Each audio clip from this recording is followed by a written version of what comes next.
Herman Cain once again on the defensive as the Republican presidential race enters a critical phase right now. Nancy Cordes is in Hilton Head, South Carolina this morning for us. She has the very latest on the Cain campaign. Nancy, good morning.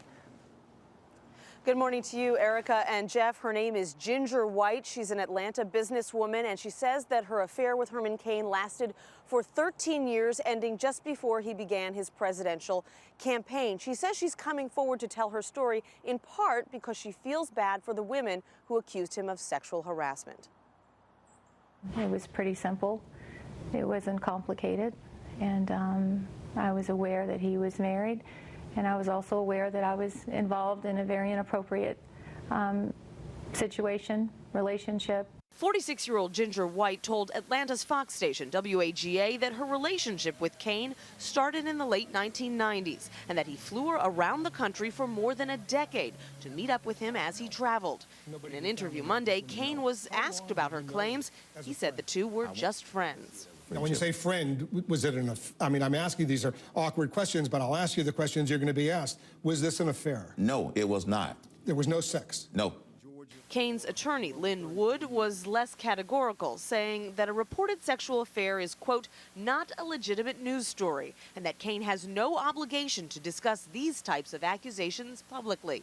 Cain, who has been married for 43 years, is competing for the votes of social conservatives, and the allegations of an affair come on top of several accusations of sexual harassment. Cain was the GOP frontrunner for weeks, but since the harassment allegations surfaced, his poll numbers have dropped. During the last week of October, he had 30% support nationally. Now he's hovering around 14%. Cain's loss has been Newt Gingrich's gain. The former House Speaker is now in first place in many polls. In South Carolina, he attempted to fend off attacks from rivals that he is soft on immigration. Several of my friends have said I'm for amnesty. That's not true. At least one of them is running around saying I want to have amnesty for 11 million people. That's just totally false. On Monday, Gingrich told a South Carolina radio station he was better positioned than his opponent, Mitt Romney, to be the Republican nominee. I don't claim to be the perfect candidate. I just claim to be a lot more conservative than Mitt Romney and a lot more electable than anybody else. Gingrich has opened 5 campaign offices here in South Carolina. He's beefing up his staff, holding a couple of fundraisers here on Hilton Head Island this morning.